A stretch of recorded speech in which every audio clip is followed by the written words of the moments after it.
Salut, c'est Maxime de Delicious Insights. Aujourd'hui, je vous présente le ProTip Git qui va vous permettre d'avoir un log efficace et performant au sein du terminal. Commençons par ce qu'est le log. Le log, c'est la manière dont Git va retranscrire l'historique des commits. Donc c'est le chaînage des commits dans le temps au sein de notre projet jusqu'à notre position actuelle, à savoir head la plupart du temps.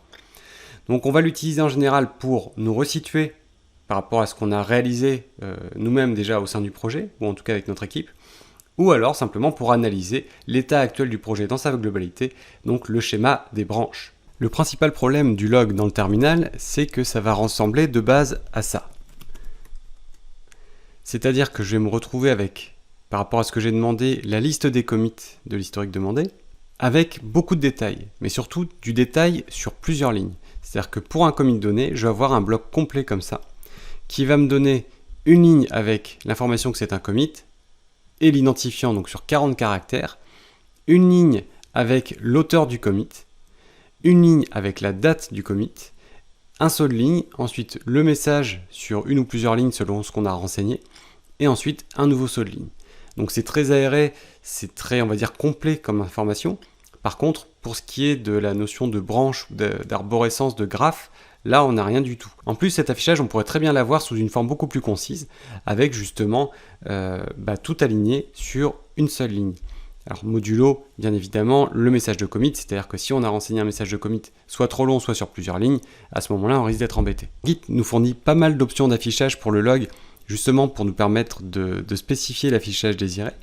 Donc on a par exemple l'option "-one-line" qui permet de dire qu'on veut uniquement la première ligne du message de commit, l'option "-graph" qui permet de dire on veut justement l'affichage sous forme de graphe arborescent. On a l'option "-decorate" qui permet d'avoir les informations de position, des tags, des branches, de head, et encore plein d'autres options, et ça va nous permettre d'avoir quelque chose qui est déjà beaucoup plus agréable.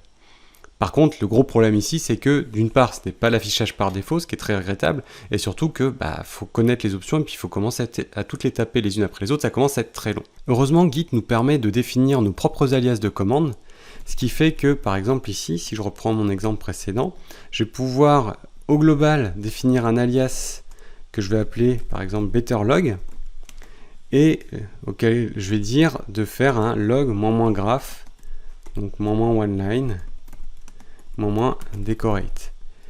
Et grâce à ça, je vais bénéficier maintenant de la complétion, si tant est que la complétion soit active dans mon terminal, et je vais bénéficier donc de cette commande avec bien évidemment la possibilité de compléter avec des options classiques qu'on aurait avec justement cette commande gitlog habituellement.